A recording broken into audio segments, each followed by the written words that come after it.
Saudações, bastiões! E aí, tudo bem? Como é que estamos? Na luta, né? Mais uma busca por esses 2 dias de descanso, né? Quem tem 2 dias, que tem outros que ainda trabalham amanhã, mas agradeçam por estar trabalhando, porque tem aquele que queria estar trabalhando e não está. Mais uma sexta-feira. Quem vos fala é Arnaldo Vergueiro, detentor do árduo e complexo trabalho de todo dia, de forma incansável, falar sobre o Último Bastião, o nosso espaço, o nosso portal, onde aqui as pessoas que detêm ideias, elas têm o direito de falar e nós temos a obrigação de ouvi-las. Aqui é onde nós montamos um banco de ideias para conversarmos, porque tudo começa no diálogo. E aí, gente, eu vou dizer como disse o personagem de Odorico Paraguaçu, grande Paulo Gracindo. Ele teve um personagem chamado Odorico Paraguaçu, que era prefeito de uma cidade, e ele não conseguia inaugurar o cemitério. E no final, quem inaugura o cemitério é ele. E ele dizia o seguinte: vamos sair dos entretantos e partir para os finalmente. A ideia é justamente essa, gente. Já está na hora de nós partirmos para os finalmente. E aqui, como nós sempre falamos, que o último bastião é o espaço que nós temos, é a nossa. Agora já não mais apenas trincheira, que nós estamos partindo para a luta. Ontem já falamos sobre algumas coisas. Hoje já vamos falar sobre outras teses de crescimento do Estado como um todo, sendo município, Estado, União, mas aquilo que os bastiões se comprometem a fazer, não só na teoria como na prática. E sem mais delongas, vamos partir para temas-chave. São temas-chave que nós precisamos buscar para o crescimento do país. A primeira coisa que nós temos que ter, gente, nesse exato momento, e é uma coisa que é assim, a primeira coisa que nós, bastiões, devemos defender de forma maciça são políticas de combate à fome. Gente, alimento na mesa é o mínimo, mínimo do mínimo que o ser humano tem que ter para começar a se raciocinar com uma coisa chamada dignidade. Sem o alimento na mesa, não dá.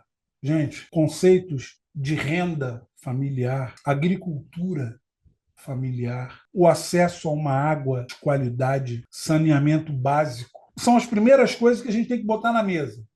Primeira coisa que tem que ver para a população, comida. Gente, nós temos um número de miseráveis absurdo no nosso censo, na nossa estatística. Isso tem por obrigação ser zerado. Acho que vai ser difícil, mas isso tem que ser reduzido. A primeira política que tem que ser desenvolvida no Estado é para esse conceito de miserabilidade. Palavrinha complicada, né? Miserabilidade.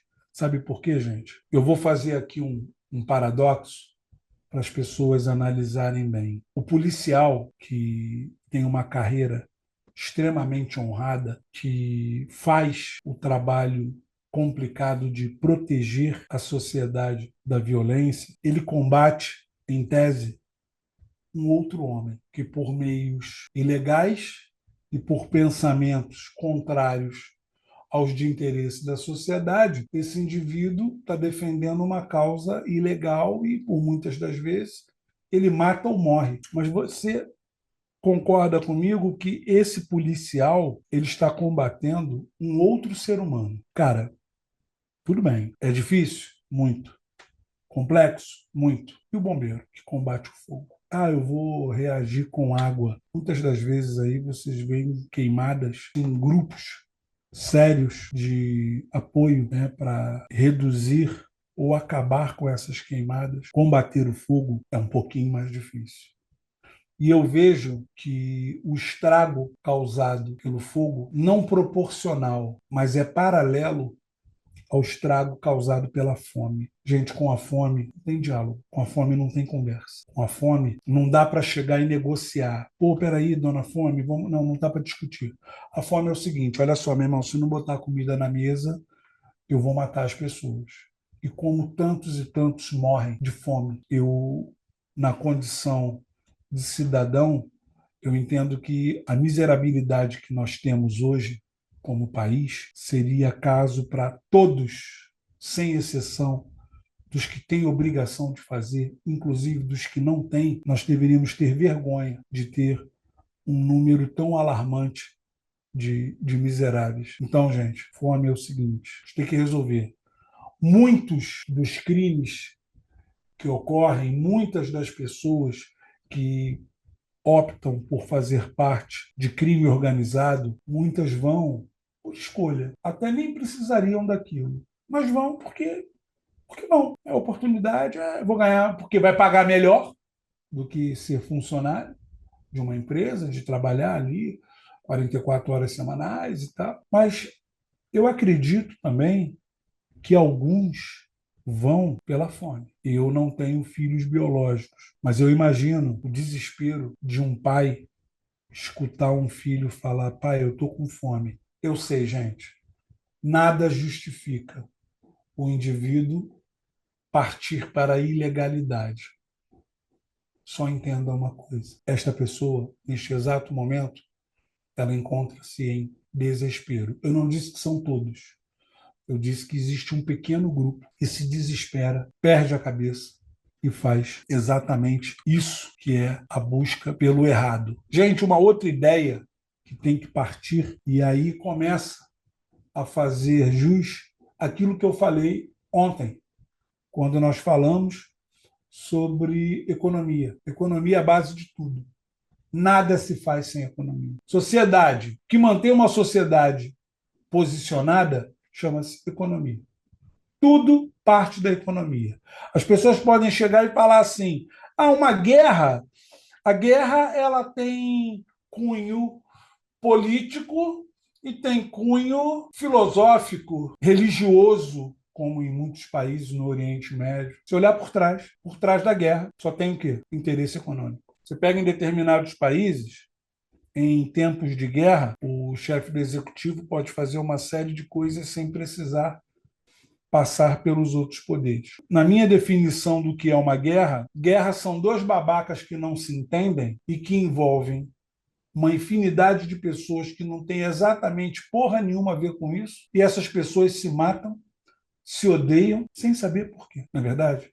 A ideia do cara pegar uma arma e atirar em outra pessoa só porque o meu líder não se dá com o seu líder, e aí eu sou obrigado a te matar ou você de me matar. Gente, é uma realidade que nós estamos meio que vivendo hoje por conta desse extremismo político. Famílias estão se destruindo, estão perdendo amizades, as pessoas estão se afastando por conta de política. E aí é o momento em que os verdadeiros líderes eles não discutem. Ou vamos ouvir todo mundo. E são mediadores de ideias, que nós bastiões somos. A ideia do bastião é ser um mediador de ideias. Pode chegar alguém defendendo uma ideia que a maioria seja contrária. E aí, o líder é aquele que tem jogo de cintura o suficiente para conversar e esclarecer que aquilo ali não é o interesse da maioria, mas que ele precisa ser respeitado como minoria. E aí, nós precisamos, nesse conceito de o que ser feito para a melhoria da sociedade, a geração de emprego e renda. Gente, já falei isso, vou repetir. Político é cabide de emprego. Quem gera emprego, ele vive num cabide de emprego, o político. Agora, quem gera o emprego para as pessoas, esse é o empresário. Segundo os políticos, eles ganham muito dinheiro, então eles têm que pagar o pato. Não. Eles estão proporcionando o crescimento da economia. E aí isso tem que ser gerado com mais clareza. Olha, eu vou dizer uma coisa: a gente vai aqui do lado, o estado aqui do lado do Rio de Janeiro, o estado do Espírito Santo, eles têm uma política de incentivo fiscal muito melhor que a nossa. E estão crescendo absurdamente por conta destes conceitos. E aí, nós precisamos, por meio de uma legislação bem posicionada, gerar o crédito consciente e o incentivo à produção. A produção real. A produção, quando ocorre, o que acaba acontecendo? A economia gira. E quando a economia gira, você entende o quê? Que nós precisamos, inclusive, gerar investimento nas áreas que geram um mais alto potencial de contratação. Uma das coisas que ocorre, que é o pessoal do campo que vem para a cidade, porque lá não tem nada. Gente, com o país que nós temos, incentivo ao agronegócio, cara, o que mantém boa parte do país em pé, e eu digo que a grande maioria hoje, é o agro. O agro deveria ter políticas de crédito melhores, porque às vezes acontece de ter um problema numa safra, numa entre-safra, e isso tem que ser feito para que possa incentivar a pessoa a ficar lá, mas ela tem que ter bom estudo, ela tem que ter uma boa educação, ela precisa ter uma boa saúde. Precisamos levar mais médicos. Ah, mas tem os planos dos médicos que vão. Isso é pouco. Uma das coisas que as pessoas percebem aí que acontecia com maior facilidade, que era quando o branco tinha contato com o índio, eles morriam. Por quê? Os caras não tinham anticorpos, não tinham nada. Os índios hoje em dia só andam de Hilux, né? Mas isso aí é um papo para um outro dia. E aí, a ideia de que isso aqui que é o centro desse pensamento inicial. O povo não quer o assistencialismo eterno. O assistencialismo tem que ser temporário. Por exemplo, eu vou te dar o Bolsa Família. Beleza, é por 3 anos, é por 5 anos. Depois disso, esse CPF não recebe mais. Não, não. E os CPFs que forem colocados como dependentes desse CPF também não terão direito. Por quê? Porque essa assistência deve ser temporária. Essa assistência hoje é vista como moeda de troca pelo voto. Ó, teve presidente aqui que não foi eleito, teve candidato, né, que não foi eleito, que foi o caso do Aécio, que o pessoal lançou uma fake news que ele ia cortar o Bolsa Família. Ele vai acabar com o Bolsa Família. E aí, gente, é um momento em que as pessoas precisam entender que o Estado não tem obrigação de sustentar ninguém. Hoje, aos olhos do Estado, do atual governo, quanto mais filho, mais Bolsa Família, mais voto, mais eu me perpetuo no poder. Isso pode até existir temporariamente. Esse Bolsa Família, ele não pode ser uma coisa que seja ali, tenha o conceito perpétuo. Ó, Bolsa Família, você não precisa correr atrás de trabalho, não. Todo mês vai estar na tua conta lá o teu Bolsa Família. Só tem uma coisa: se você arrumar emprego, você vai perder o Bolsa Família. E aí, pela lógica do mais fácil, para que eu vou correr atrás? Se eu já tenho ali o mínimo que paga as minhas contas. E aí, tem uma música do Titãs que diz que bebida é água, comida é pasto. Você tem sede de quê? Você tem fome de quê? Gente, o que o povo quer é dignidade e oportunidade. O que o povo precisa é isso. Ser tratado com respeito e o quê? E ter a oportunidade de mostrar o espaço que compete a ele. Nós precisamos ter um SUS mais bem preparado. Esse conceito de atenção primária, esse conceito desse diálogo do médico de família, da clínica da família, que trabalha na prevenção, porque muitos dos problemas de saúde que as pessoas têm poderiam ser resolvidos por meio da prevenção. Então, prevenir é muito melhor do que usar posteriormente a contundência para resolver uma situação. Não, se você puder resolver de forma mais branda por meio de uma boa alimentação, um bom acompanhamento médico, isso reduz uma infinidade de riscos. E aí é uma coisa que, assim, quem conhece um pouquinho disso sabe. Cada R$ 1 é o próximo tema que eu vou falar, mas eu já vou antecipando aqui. Cada R$ 1 investido na educação representam R$ 4 que você mais ou menos economiza na segurança pública e R$ 2 na saúde. Então, investir na educação gera a redução de gastos na segurança pública e na saúde. Então, na verdade, ela precisa ser eficiente. Eu quero o dia que chegue o dia que os planos de saúde desistam do meu país. Olha, não tem espaço para plano de saúde, por quê? Porque a saúde pública hoje oferecida, ela é absurdamente competente, capaz de sanar as necessidades da população. Eu quero esse dia. Quero que todos os planos de saúde fechem por ausência de mercado, não por ausência de oportunidade. Quero que os mercados para a área de saúde acabem para os planos de saúde. Eu quero que a saúde pública seja capaz de propor aquilo que seja de melhor para a população. Isso tem que vir por meio de infraestrutura, um investimento, a roubalheira que a gente vê aí, gente, que poderia ser investido na área de saúde, a infraestrutura, a prevenção, a valorização, principalmente dos profissionais da área de saúde, porque assim como os profissionais da área de educação, como eu já falei antes, eles merecem o mais profundo respeito. E eu tenho o mais profundo respeito por esses profissionais. Eu digo que a área de saúde e a área de educação são dois sacerdócios por toda uma vida. As pessoas vão viver sempre estudando, sempre buscando. O caminho é esse. E o SUS, ele precisa ser fortalecido. Hoje, o que nós temos como SUS é o sucateamento. Triste, tá? Muito triste. A qualidade da educação básica. Esse é um dos temas que nós temos que atacar como bastiões. A qualidade da educação básica, ela vai demarcar aí uma coisa que é extremamente importante. Primeiramente, na formação de professores para essa educação básica, com uma atualização de grade curricular, com uma estrutura digna para esses profissionais poderem trabalhar, inclusive com conceitos de segurança pública, porque hoje esses profissionais, os professores são ameaçados em salas de aula e tem que ser passada uma educação de verdade.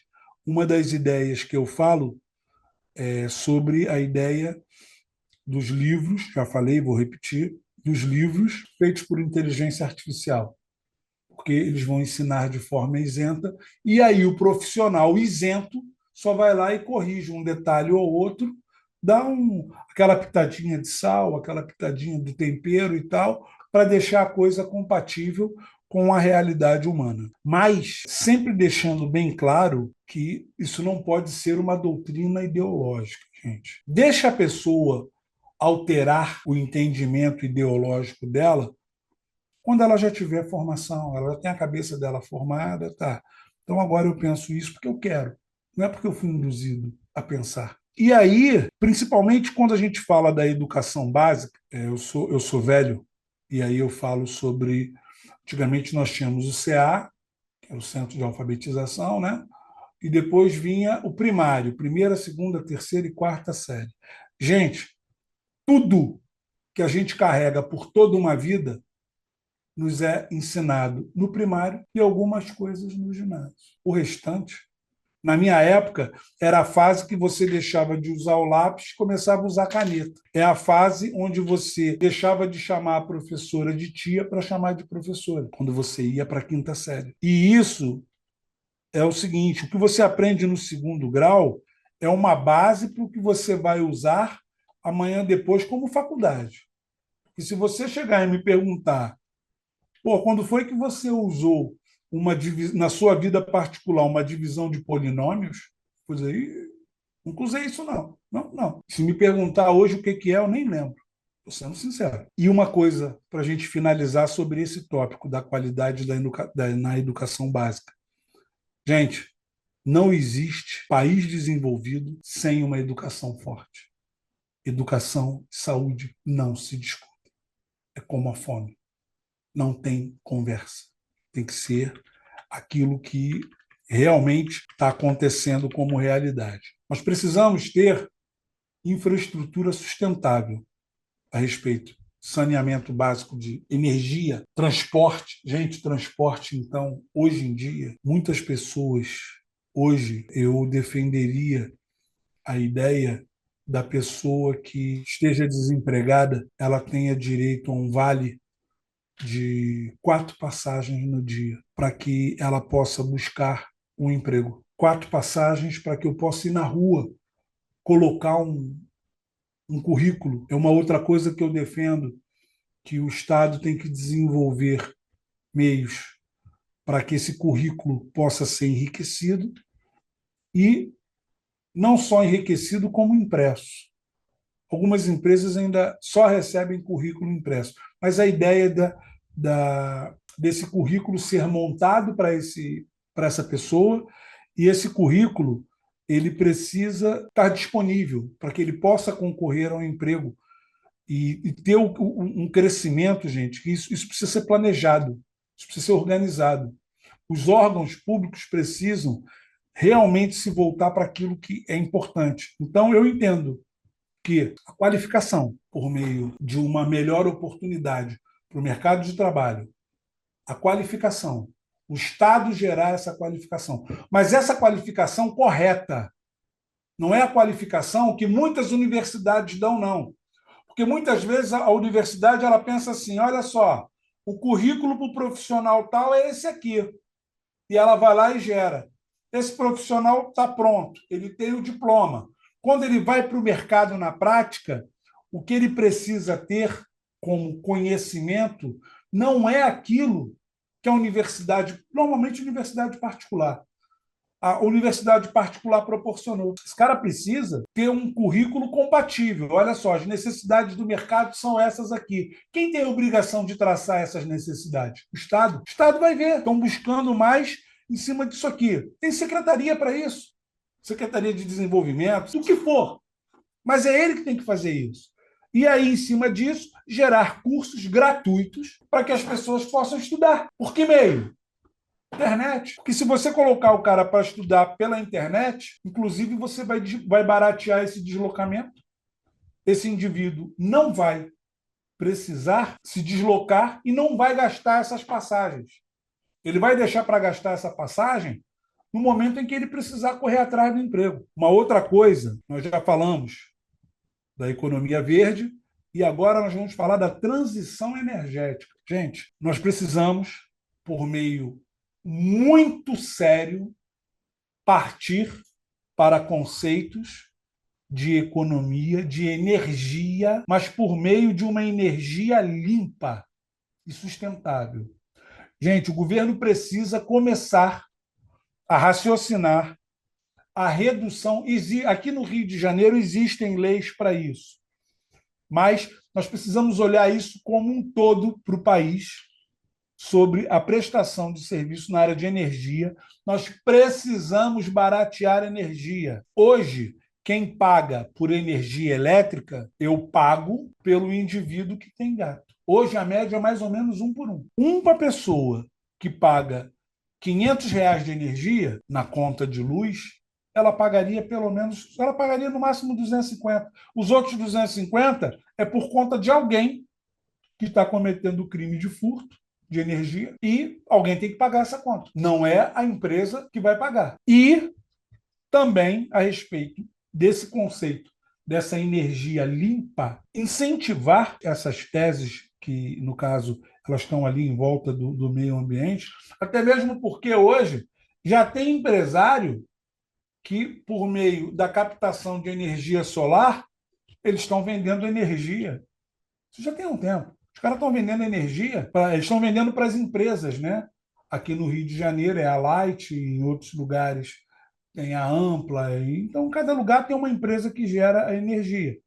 Mas hoje, o cara já tem esse conceito de captação de energia solar, que é uma coisa duradoura. Ele já, por meio disso, ele consegue gerar energia e ele vende para as empresas. Então, no dia em que eu gerar a minha própria energia, eu não estou usando a energia que outros também estão roubando. Então, eu vou pagar menos. E é sustentável. Esse conceito de entender como isso funciona, e o Brasil, até por conta do tamanho, né?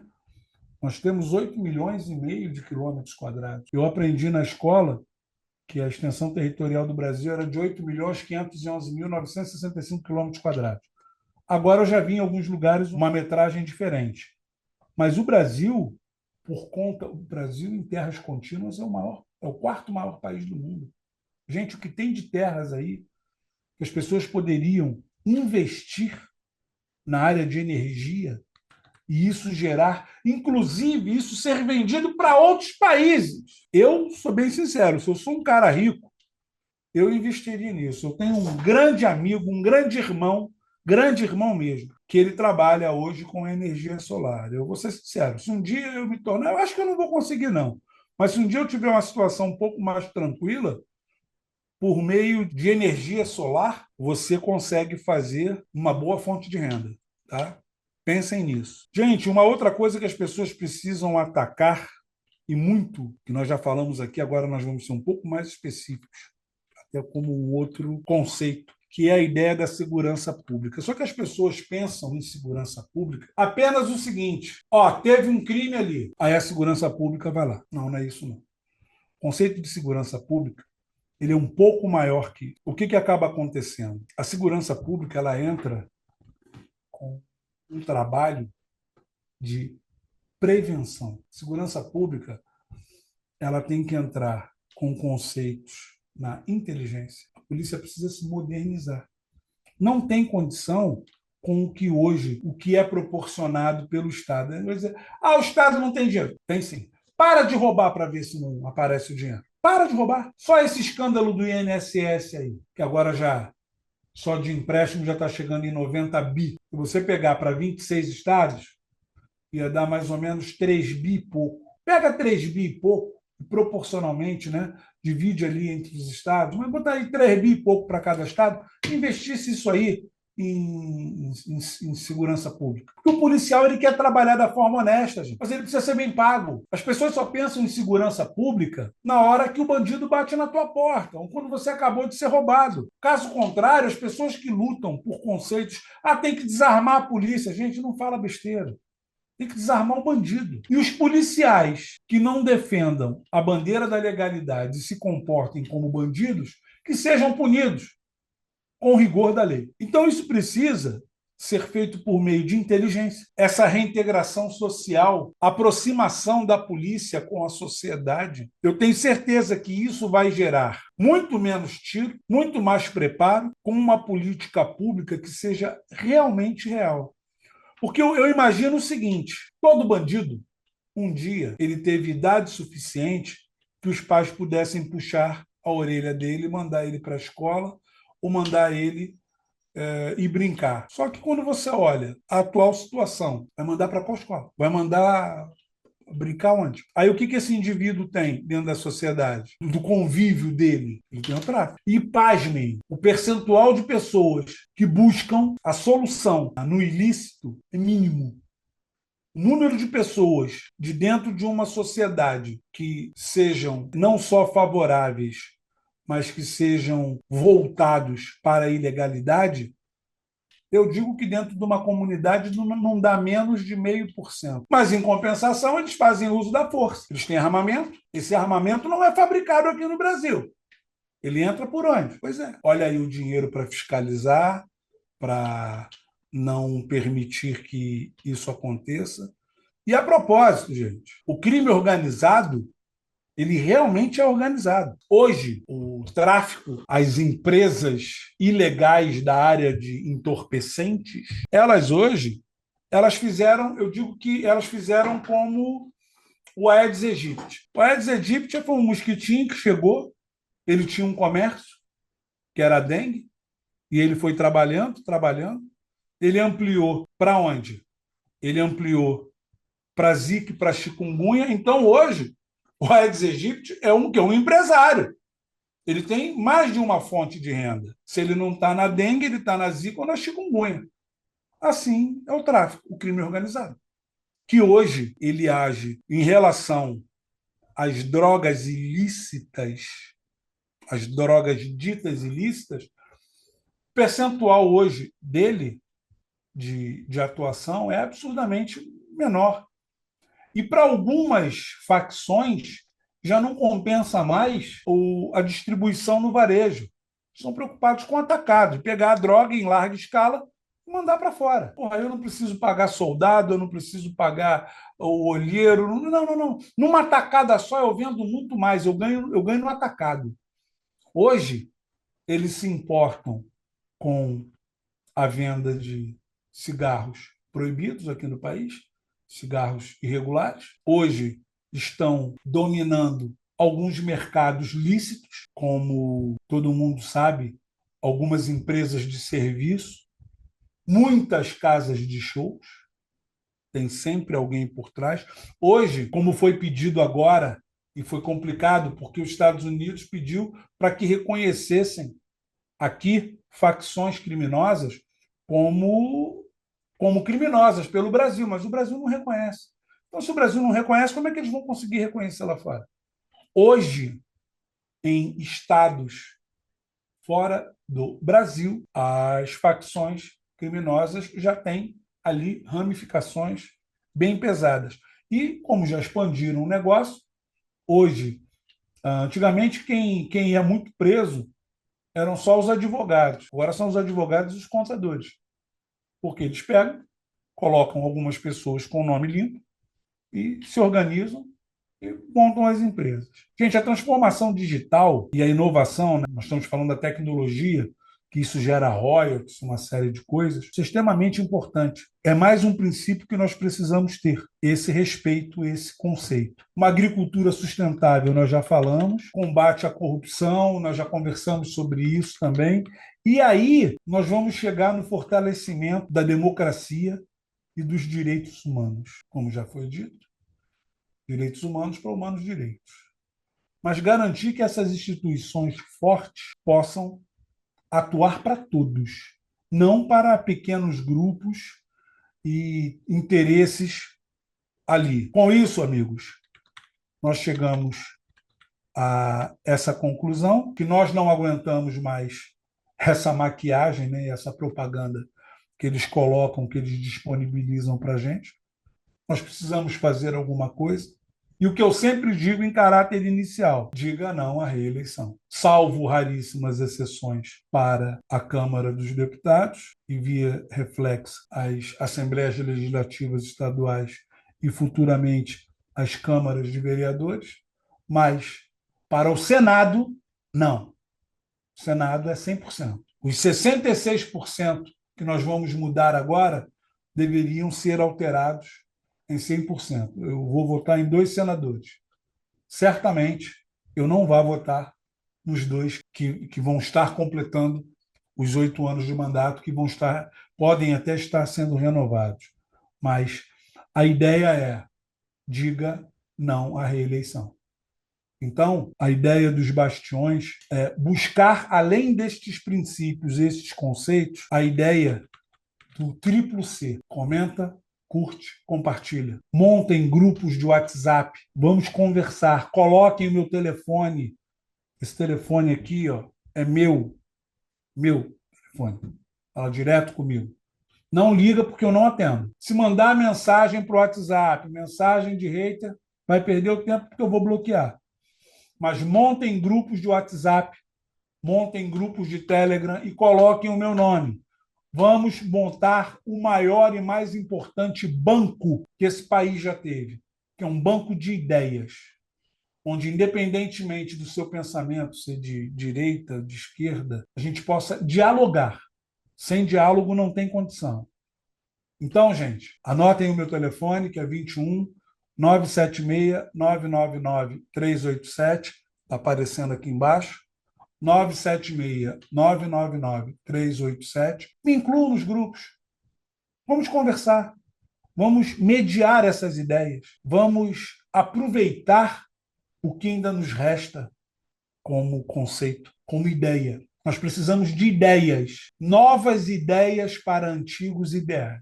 Gente, vamos parar com esses especialistas criados em laboratório que não mostram nada. Nós, os verdadeiros bastiões, pessoas do bem, precisamos nos levantar ou nos levantarmos e fazer o que tem que ser feito. Partir para a transpiração. Vamos nos candidatar? Sim. Vamos nos posicionar? Sim. E aí, desta forma, num prazo de tempo de algumas eleições, se nós colocarmos ali uma mudança básica de 10% a cada eleição, e nós serão 531. Mas vamos botar 50. Vamos dizer que na Câmara dos Deputados entraram 50 bastiões. Gente, 50 bastiões na Câmara já vai fazer uma diferença absurda. E na próxima, esses 50, mostrando trabalho, trazendo mais 50, da mesma forma o Senado. O Senado não, o Senado tem que mudar aquilo tudo. O Senado hoje, eu não vejo representatividade da população. Embora a alegação seja que o Senado está ali para representar o Estado, mas também não está. Está representando seus próprios interesses. E aí, gente, finalizando, um bom final de semana, tudo de bom. Aproveitem a sexta-feira com moderação, divirtam-se, embriaguem-se de conhecimento, respeitem os nossos idosos, as nossas crianças, curtam as nossas famílias e até segunda. Um beijo, gente. Aquele abraço. Tchau, tchau. Até segunda, hein?